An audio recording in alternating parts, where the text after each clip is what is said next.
Buen día, doctor. En esta oportunidad expondré 8 artículos referidos a niños en la altura. El primer artículo titula El impacto de la altitud en la respiración alterada por el sueño en los niños que viven a una gran altitud, un estudio cruzado. La importancia de este estudio recae en que brinda información del efecto de la gran altitud en el sueño y la respiración de los niños, además demostrando que la apnea obstructiva del sueño como el apnea central del sueño son más frecuentes y graves en los niños que viven a gran altitud.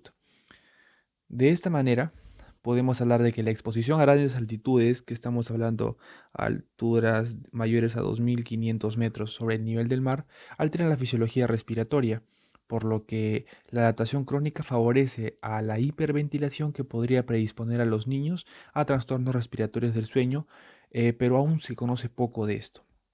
Es así, como se ve en la imagen, que a medida que aumenta la altitud, va a disminuir lo que es la presión barométrica. Y de esta manera, pues resulta en la reducción de lo que es la presión parcial de oxígeno arterial y la saturación de oxígeno arterial, ¿no? Entonces, de esta manera vamos a fijar los siguientes objetivos, en el cual es determinar el efecto de la exposición crónica a grandes altitudes sobre la frecuencia de los eventos respiratorios, como es también la oxigenación, la arquitectura del sueño, en niños de edad escolar con trastornos respiratorios del sueño. Entonces, para analizar los resultados hay que tener en cuenta lo siguiente. Hay que conocer los criterios de diagnóstico de lo que es apnea obstructiva del sueño y apnea central del sueño. Para lo que es apnea obstructiva del sueño, pues vamos a tomar en cuenta el índice de apnea hipopnea obstructiva del sueño, que en este caso de 0 a 1.9 eventos se catalogaría como ningún evento de apnea obstructiva del sueño. Si hablamos de 2 a 4.9, estamos hablando de un apnea obstructiva del sueño leve. Y si hablamos mayor o igual a 5, estamos hablando de un apnea obstructiva del sueño moderada a grave. De igual manera, para lo que es el apnea central del sueño, ¿no? En el cual, si hablamos del índice apnea-hipopnea central, que eh, en este caso valora de 0 a 4.9 eventos, es que no se considera un evento de apnea central del sueño, pero si estamos hablando mayor o igual a 5, sí estaríamos considerando un apnea central del sueño. Con estos valores hay que tomar en cuenta que este estudio fue un estudio cruzado, no aleatorizado de un solo centro, que comparaba los parámetros de la polisonografía domiciliaria que se realizaba a gran altitud de manera no atendida, como podemos ver aquí, este punto, el punto 1, y bueno, y lo comparaba con la polisonografía que se hacía a altitudes bajas y era de manera monitorizada, en donde se obtuvo lo siguiente, que tanto el índice apnea-hipopnea, como podemos ver aquí, como lo que es el índice de apnea-hipopnea obstructiva, como el de la central, además de lo que es el índice de saturación de oxígeno, la saturación de oxígeno, eh, además del índice de excitación, además de la proporción del sueño en estadio N1, y también la frecuencia media del pulso, se puede determinar que estos sí se vieron alterados en relación a lo que es la gran altitud, ¿no? Entonces se puede concluir lo siguiente, que hubo un gran impacto clínico sobre el resultado respiratorio del sueño, eh, y además esto contribuía al desarrollo de trastornos respiratorios del sueño en los niños que viven a gran altitud. Entonces tuvo un impacto clínico. Primera conclusión. Y segunda conclusión es que amerita mayores estudios para explorar más sobre el diagnóstico, comorbilidades y tratamiento, pero se evidenció mayor frecuencia de eventos respiratorios centrales y obstructivos y un empeoramiento de los marcadores de oxigenación y fragmentación de sueño, mientras que los niños dormían en sus domicilios en comparación con el laboratorio a menor altitud. En cuanto al segundo artículo, este titula Expedición VC Nepal, flujo sanguíneo cerebral notablemente más bajo en los niños Sherpa de gran altitud en comparación con los niños que residen a nivel del mar. Podemos hablar de que la exposición a una disponibilidad limitada de oxígeno durante el desarrollo puede resultar en un peso reducido al nacer, en patologías cardiopulmonares o afección negativa en el neurodesarrollo, que es uno de los más importantes y con el que se tiene que tener más cuidado. Sin embargo, se desconoce en gran medida las adaptaciones hemodinámicas cerebrales del desarrollo a la exposición crónica a gran altitud. En consecuencia, se plantea lo siguiente: como objetivo, comparar el flujo sanguíneo cerebral regional y global en niños Sherpa de gran altitud y niños de la misma edad que residen a nivel del mar, y como hipótesis que tanto lo que es el flujo sanguíneo basal regional y global serían más bajos en los niños Sherpa en comparación con los niños de la misma edad que residen a nivel del mar.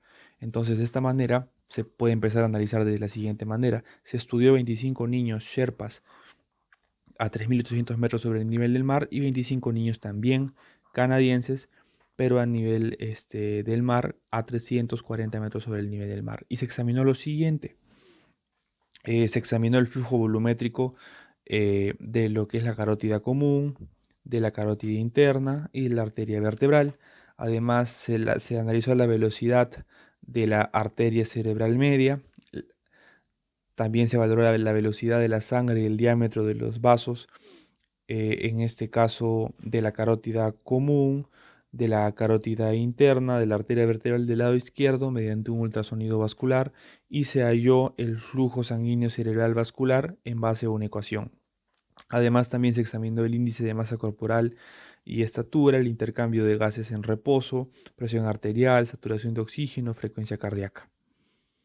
En lo cual se obtuvo lo siguiente: el resultado más importante y más resaltante es el siguiente, que el flujo sanguíneo cerebral global fue aproximadamente un 30% menor en los Sherpas en comparación con los niños de nivel del mar.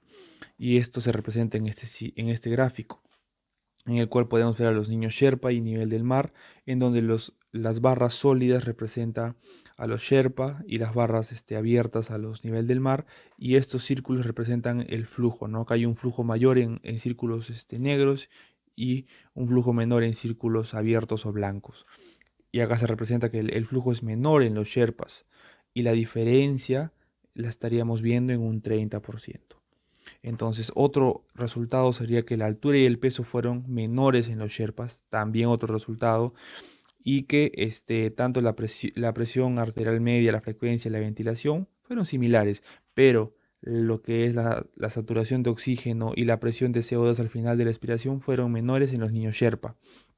Otro punto importante es el diámetro arterial, que fue más pequeño en los Sherpa, y eso se puede ver relacionado con la disminución del neurodesarrollo en los niños, ¿no? Un resultado a tener en cuenta.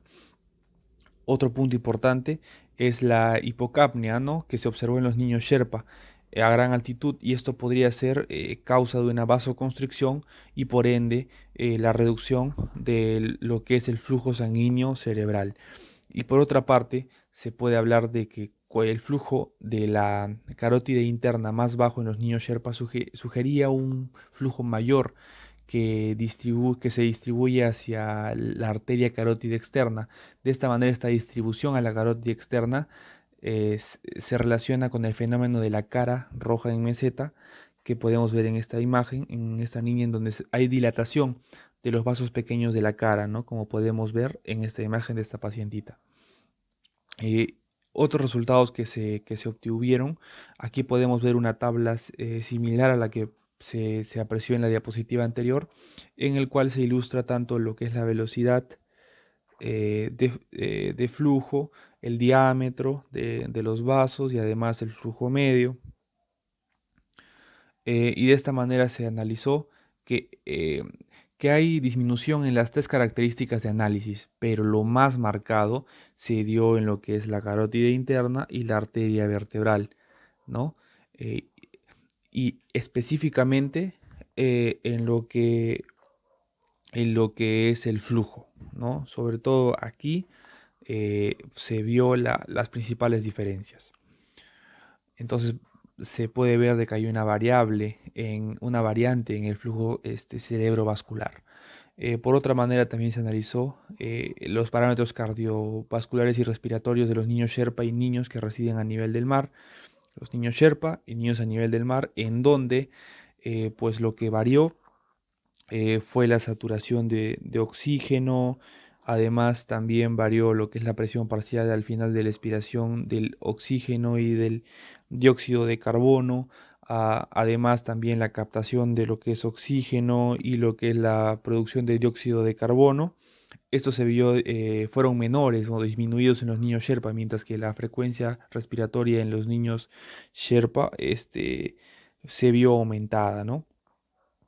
Es un dato que podemos tener en cuenta, ¿no? Y de esta manera se puede concluir que los niños Sherpa tienen en este caso un flujo sanguíneo basal global reducido en comparación con los niños de nivel del mar del mismo sexo y edad, además de un flujo sanguíneo cerebral más bajo en los niños Sherpa, destacando un patrón hemodinámico cerebral que puede reflejar una adaptación a largo plazo a la exposición crónica a un ambiente hipóxico. En cuanto al tercer artículo, este titula Un enfoque para los niños con edema pulmonar a gran altura. Es una revisión, el cual aporta mucho contenido teórico, en el cual podemos empezar hablando lo siguiente. La definición de JAPE o edema pulmonar de altura, que se define como un edema pulmonar no cardiogénico, no infeccioso, no inflamatorio, potencialmente mortal, y que ocurre después de 1 a 2 días de exposición a gran altitud, es decir, a mayor de 2.500 metros sobre el nivel del mar. También se cree que el edema pulmonar se debe a una vasoconstricción pulmonar hipóxica irregular y desigual que conduce a una presión capilar pulmonar elevada y eso conlleva al edema. Y el JAPE puede ocurrir en 3 escenarios diferentes, ¿no? Lo que es un JAPE clásico, un JAPE de reentrada y un JARPE. El JAPE clásico es cuando ocurre que una persona vive en elevaciones más bajas y viaja, como podemos ver en la representación gráfica de la flecha, a gran altitud. Viaja a gran altitud, entonces eso es el JAPE clásico. El JAPE de reentrada es cuando una persona vive a gran altitud, desciende a altitudes bajas por 1 o 2 días y luego regresa a la gran altitud y ahí desarrolla el evento del JAPE. Y por otra parte, el tercer escenario es el JARPE o el edema pulmonar en residentes de gran altitud, que ocurre en niños que desarrollan edema pulmonar a gran altitud sin ningún cambio. No hay descenso ni hay ascenso, ¿no? Y esto se debe generalmente a una enfermedad del tracto respiratorio superior que puede padecer el niño, que puede ser de fondo, ¿no? Entonces, al diagnóstico, pues esto se puede ver en base a lo que son los criterios de Lewis, los cuales pues son un aumento reciente a altitud asociado mayor a 2.500 metros. Se puede ver también al menos dos de los tres, de los cuatro, perdón, síntomas típicos como es la disnea, el reposo, tos, debilidad, u opresión o congestión en el pecho. Además, al menos dos de los cuatro signos típicos, ¿no? Como en eso son crepitantes, sibilantes, cianosis central, taquipnea, taquicardia y además necesariamente también una oxigenación, una saturación de oxígeno menor al 85%, importante. Y algo más importante es que se debe incluir una radiografía o un estudio de imágenes para confirmar en este caso el diagnóstico de JAPE, ¿no? En el cual a la radiografía se puede apreciar un patrón algodonoso, como puedes ver en la radiografía mostrada en pantalla, pero otra alternativa que se puede tomar en cuenta es la ecografía, en el cual se puede encontrar un hallazgo típico, que son los cometas pulmonares que podemos ver en la imagen, y que es un signo de edema intraparenquimatoso, y esto confirma el diagnóstico. Una vez confirmado el diagnóstico, ya se puede pasar a lo que es el tratamiento, pero si se encuentran otros hallazgos, se puede ir por otros lados, ¿no? Y pensar en lo que es infecciones como neumonías, bronquiolitis, neumonitis, un neumotórax, un derrame pleural, un cuerpo extraño o hasta asma, ¿no? Entonces, en cuanto al tratamiento, si en este caso confirmamos un JAPE mediante el estudio imagenológico de los criterios de Lake-Lewis, vamos a hablar de lo siguiente. El tratamiento con JAPE el objetivo principal es el aumento de la presión parcial de oxígeno inspirado para aliviar la vasoconstricción pulmonar y la hipoxia subyacente a esta enfermedad. Entonces se logra con oxígeno o el descenso.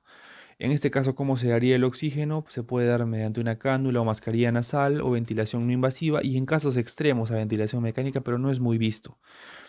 En cuanto al lado farmacológico, pues se recomienda lo que es sobre todo el nifedipino, ¿no? Como podemos ver aquí, a dosis van de 1.5 miligramos por kilogramo día, máximo 40 miligramos, o el enlodipino a estas dosis, 2.5 a 5 miligramos por día, y tener en cuenta sobre todo los efectos adversos, ¿no? Que se pueden presentar en los niños. Otro punto importante es que se tiene que tener como meta terapéutica lo que es la saturación de oxígeno del 93%. Muy importante. Otro punto importante es que en estos pacientes no se aplican diuréticos. No se aplican diuréticos como en ese caso, por ejemplo, de la furosemida. No se aplica. Y por el lado de la profilaxis, pues la profilaxis solo está indicada en niños que ya tienen antecedentes de JAPE. Solo en ellos, en los niños que no han experimentado un evento de JAPE anterior, no se recomienda profilaxis para un ascenso a gran altitud. Pero en los niños que ya tienen una experiencia de JAPE a gran altitud, se les recomienda dar en este caso, por ejemplo, lo que es amlodipino de 1.5 miligramos por kilogramo día, como son sus dosis habituales. En este caso, 1 o 2 días antes del ascenso y continuar por 3 a 4 días a gran altitud. Y esto va a hacer de que eh, sirva como un efecto profiláctico ante el JAPE, ¿no?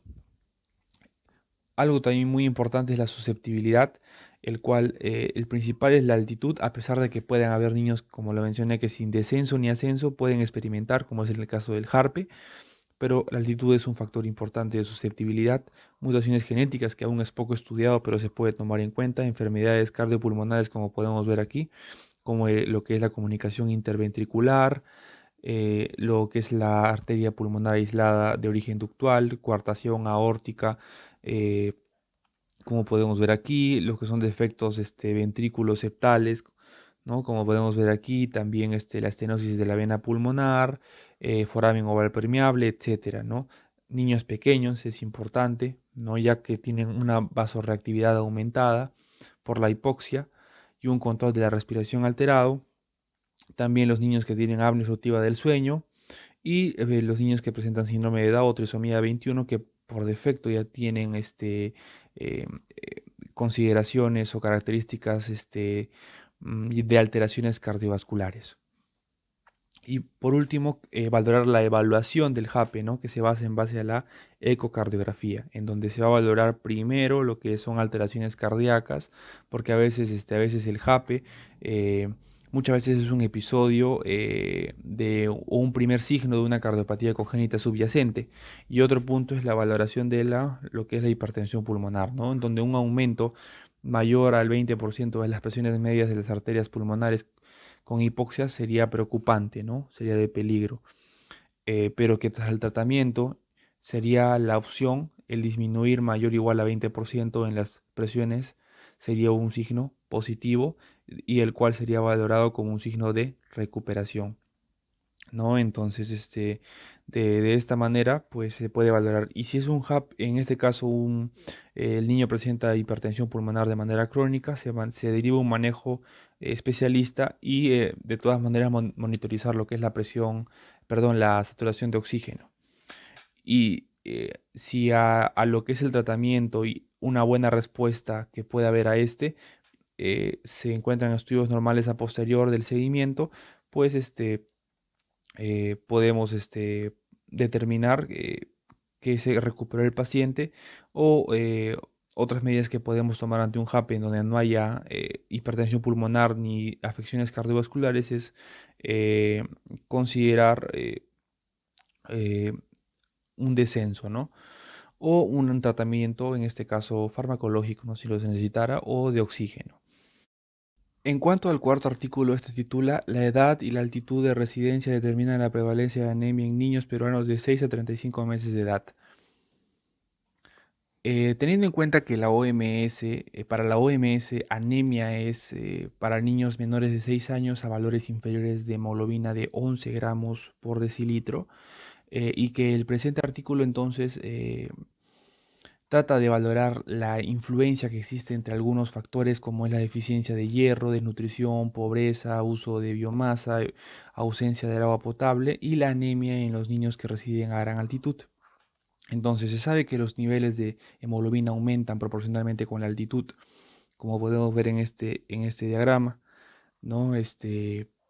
Debido a los efectos de la hipoxia, y normalmente se hace una corrección de hemoglobina para lugares de gran altitud. El artículo sugirió que las pautas de la OMS para corregir los valores de hemoglobina en altitud han llevado a una desestimación o sobreestimación, perdón, de lo que es la prevalencia de anemia en el Perú y por lo tanto será una corrección de altitud errónea para la concentración de hemoglobina y existen otras causas de anemia que podrían ser responsables de las altas tasas de anemia en el Perú, ¿no? De esta manera se determinó un estudio de 11.364 niños entre 6 y 35 meses, en el cual, pues, de esta manera se valoró dos factores importantes, ¿no?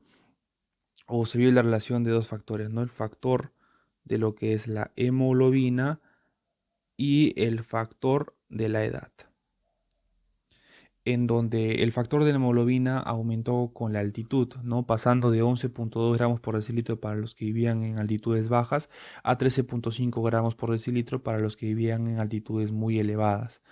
Y los promedios de hemoglobina más altos se encontraron en niños de 24 a 35 meses de edad que vivían en altitudes muy altas, de 14 gramos por decilitro, y altitudes y grandes altitudes eh, con valores de 13,3 gramos por decilitro, mientras que los promedios más bajos se encontraron en niños que vivían a altitudes bajas, con 6 a 23 meses de edad con valores de 11 gramos por decilitro y de 24 a 35 meses con valores de 11,5 gramos por decilitro.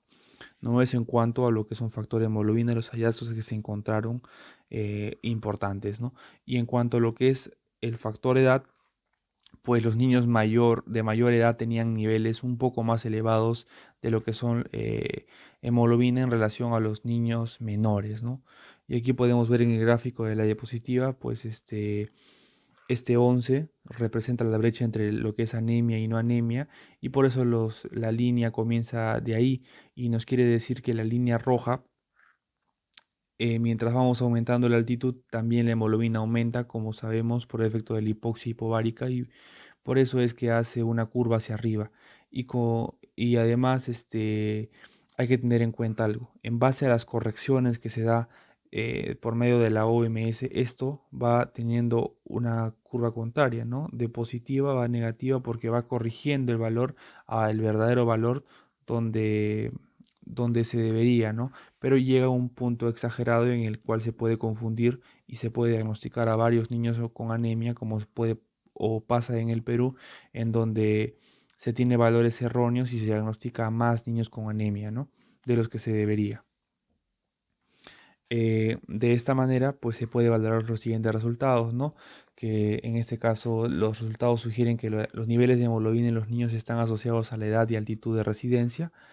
Además, que en altitudes superiores a 1520 metros la hipoxia hipovárica es el determinante más fuerte de los niveles de hemoglobina por efectos de la hipoxia sobre la estimulación de la producción de lo que es eritropoyetina, y que en altitudes elevadas o muy elevadas la edad fue el único factor asociado a los niveles de hemoglobina. Y como podemos ver en el gráfico, entonces en esta figura se puede observar la anemia según las pautas de la OMS, en donde el punto B se utilizan los valores de hemoglobina menores a 11 gramos por decilitro como punto de corte para anemia. Y en el punto C, si los valores corregidos o recalculados, en el cual el punto de corte se identifica una mayor prevalencia de anemia en los niños más pequeños, que son los que tienen el valor de hemoglobina más bajo. Por lo tanto, si utilizamos el punto de corte de la OMS de 11 gramos por decilitro en los niños estadounidenses, se sobreestimaría la prevalencia de anemia en las grandes altitudes de nuestro país. En relación al quinto artículo, este titula El retraso del crecimiento y la predicción del volumen pulmonar entre los niños y adolescentes tibetanos a gran altura. Este estudio pues, se realizó en China y participaron niños entre 6 a 20 años que pasaron las pruebas de lo que es la capacidad vital forzada y también la prueba de volumen expiratorio forzado en el primer segundo. Además, se vio la relación entre ambos. Por otra parte, se tomaron medidas antropométricas en cada individuo, en lo cual se tomó la altura y se convirtió en puntaje Z de altura para la edad que se abrevia como HAS, en donde valores, en este caso mayores o iguales a -1, son considerados con no retraso del crecimiento y valores menores o iguales a -2 con retraso del crecimiento.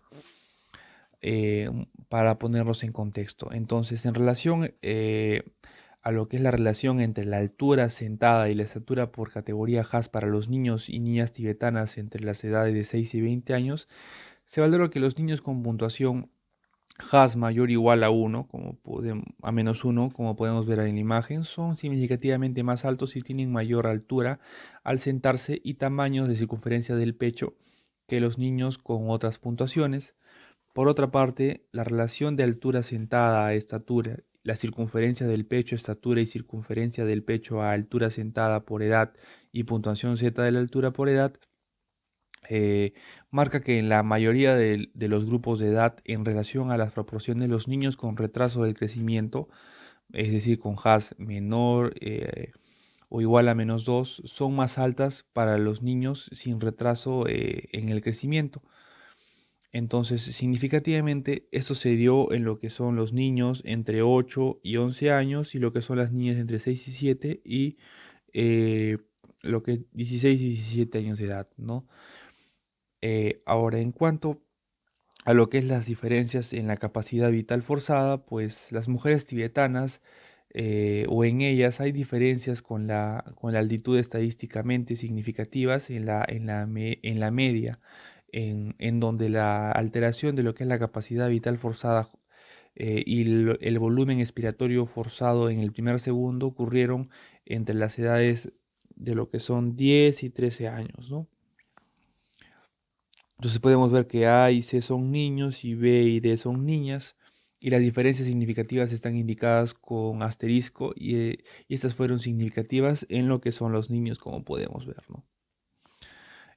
Por otra parte, la desviación de los valores de capacidad vital forzada pronosticados a partir de la ecuación de la iniciativa global eh, de la función pulmonar y de lo que es la tercera encuesta nacional de examen de salud y nutrición, pues se valoraron los grupos en cuanto al HAS y lo que se valoró es que a partir de los 12 años los niños sin retraso del crecimiento muestran mayores desviaciones positivas de los valores previstos por las ecuaciones que mencioné.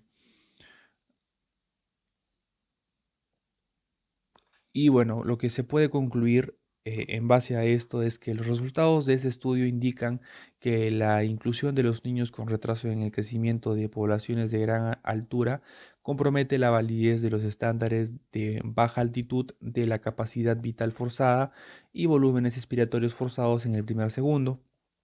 Por otra parte, es probable que se subestime el efecto de la hipoxia cuando se utilizan estándares de baja altitud para evaluar el crecimiento pulmonar de las poblaciones de gran altitud, que incluye una gran proporción de niños con retraso del crecimiento, ¿no? Entonces los estándares para el crecimiento pulmonar son únicos especialmente para valores de altura.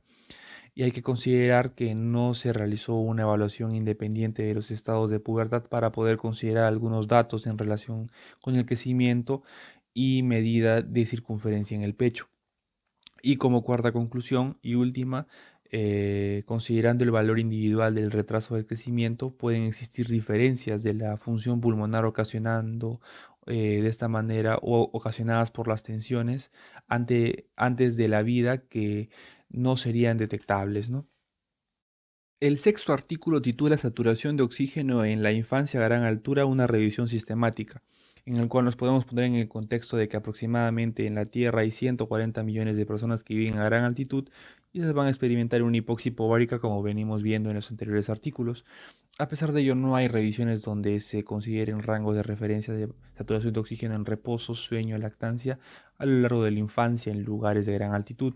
Ante esto, SUBI en el 2009 publicó un sistema de revisiones de valores normales de saturación de oxígeno en lactantes y niños sanos. Entonces, en base a eso surge el objetivo de plantear este artículo, el cual es ampliar y actualizar la revisión de SUBI e incluir estudios de oximetría de pulso a gran altitud en la infancia, y que además, teniendo en cuenta las diferencias en los estados de vigilia, sueño y alimentación. Eh, entonces se obtuvo los siguientes resultados, ¿no? En el cual el análisis que se dio de los estudios pues arrojó de que se evidencia que la saturación de oxígeno despierto diurno disminuye a medida que aumenta la altitud y a su vez es menor durante el sueño estando a la misma altitud, ¿no? Entonces se puede ver que esta disminuye, ¿no? Como podemos ver en esta imagen. Otra es que a gran altitud la saturación de oxígeno aumenta con la edad, produciendo una brecha eh, significativa entre lo que son los estados del sueño y vigilia durante los primeros años de vida, ¿no? Se ve que es ligeramente mayor la, la saturación que va de 6 a 17 años en relación a la de 1 a 5 años, ¿no? Por ese motivo. Entonces, la dispersión de la saturación de oxígeno a gran altitud es más amplia a edades más tempranas y los valores máximo de saturación de oxígeno se alcanzan en edades más avanzadas a medida que aumenta la edad, ¿no? Entonces también podemos, de cierta manera, ver de que en estadios, en este caso de vigilia, pues a menores edades, pues la diferencia que hay es mucho mayor en relación a la a la que hay de dormido, ¿no? Entre dormido y despierto. En este caso, en el de 6 a 10 meses es de 6%, eh, y en el caso de 13 a 17 años es del 3%, ¿no? Entonces se puede concluir que la saturación de oxígeno en altitudes elevadas aumenta durante la niñez y va mejorando con la edad, lo cual puede deberse a una adaptación fisiológica y como conclusión final que los valores más bajos de saturación de oxígeno durante el sueño son normales en los niños, incluso a nivel del mar, y podrían estar relacionados a la caída en la frecuencia respiratoria y la capacidad residual funcional, así como en el aumento de la resistencia de las vías respiratorias superiores. Lo que surge de la presente revisión es que la brecha de saturación de oxígeno entre las etapas de vigilia y el sueño es notable en la gran altura. En cuanto al séptimo artículo, este titula Análisis del crecimiento en la altura de los niños tibetanos que viven en áreas de gran altitud e índices de metabolismo sérico. Entonces se conoce que en la adolescencia es la etapa en donde existe mayor desarrollo óseo y depende de distintos factores físicos como hormonales, siendo estos últimos los hormonales los más importantes. Además, en el artículo se valora el crecimiento en altura, las características de los marcadores bioquímicos del metabolismo óseo y las hormonas reguladoras del crecimiento para proporcionar en este caso los datos clínicos. Y se toma en cuenta dos poblaciones, ambas de gran altitud, pero una más alta que la otra en el caso de NACU y LASA. Entonces, tomando en cuenta, podemos apreciar el siguiente gráfico o tabla en el cual la altura de los adolescentes que viven a menor altitud, en el caso de lo que es LASA, fue significativamente mayor a los adolescentes que viven en una mayor altitud en el caso de NACU, ¿no? Como podemos ver aquí. Fue mayor aquí, fue mucho mayor aquí en relación tanto en varones como en mujeres. Y el pico de crecimiento en mujeres se dio de 12 a 13 años y de los varones de 13 a 14 años. En cuanto a los marcadores bioquímicos resultaron más altos mientras la altitud fue mayor y menor en la altitud menor. Además se vio que el desarrollo fue superior en lugares de menor altitud. Por otra parte, los marcadores bioquímicos fueron significativamente también más altos, como ya lo mencioné, y dentro de ellos el pico de secreción de la hormona del crecimiento y de lo que es el factor de crecimiento similar de la insulina 1 en las mujeres fue de 13 años y en los varones de 14 años, en los adolescentes de menor altitud en el caso del ASA. Pero algo importante es que estos picos en los adolescentes de mayor altitud en el caso de NACU fueron un año antes, es decir, en mujeres de 12 años y en varones de 13 años, como podemos ver en esta tabla, ¿no? Los valores resaltados. Entonces, en este estudio se observa significativamente que los adolescentes de menor altitud han tenido mejor desarrollo en crecimiento que los adolescentes con mayor altitud. Además, comparando con ambos grupos, con adolescentes de áreas llanas, eh, pues son 5 a 10 centímetros menores. Esto sugiere que el crecimiento de grandes altitudes es menor que en regiones bajas. En relación al octavo artículo, este titula La relación entre la altitud residencial y el retraso del crecimiento evidencia de más de 26.000 niños que viven en las tierras altas y bajas de Etiopía. Entonces podemos empezar definiendo al retraso del crecimiento, que es cuando un niño no logra alcanzar una estatura apropiada para su edad, como podemos ver en la imagen, un niño eh, que en este caso no alcanza la estatura adecuada dentro de los estándares normales dentro de su edad en relación a los otros niños que podemos ver, ¿no? Entonces de esta manera se determinó el objetivo de evaluar la relación entre la altitud residencial y el estado de crecimiento de los niños menores de 5 años en Etiopía. De esta manera se estudió a 26.976 niños menores de 5 años de una encuesta nacional de Etiopía y se tomaron en cuenta para determinar cuándo es retraso del crecimiento los estándares del crecimiento infantil del 2006 de la OMS que podemos ver aquí para el caso de las niñas y los niños, en los cuales estas regiones verdes que podemos ver en ambos recuadros son los valores considerados dentro de los valores normales del crecimiento o como debe ir progresando el crecimiento. Inferior a esto son considerados retraso del crecimiento tanto en niños como en niñas. Entonces, de esta manera los resultados fueron los siguientes. El principal resultado fue que la prevalencia media del retraso, del crecimiento fue del 42%. Y esto iba aumentando con la edad, además de que la altura y el peso materno también eh, fueron significativamente más bajos en las tierras altas que en las tierras bajas.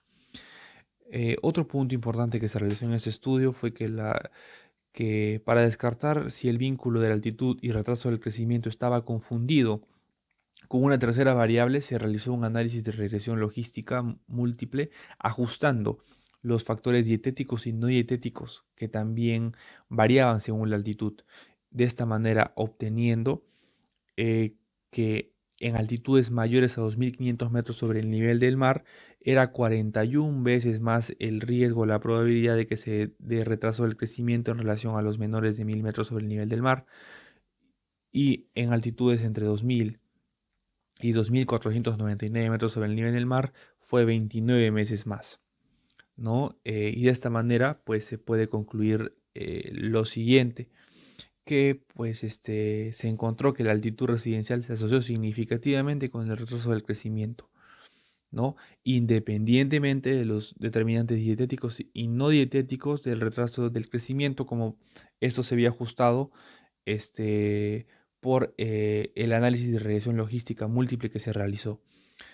Otro dato importante es que esto se vio de forma más marcada a una altitud mayor de 2.500 metros sobre el nivel del mar.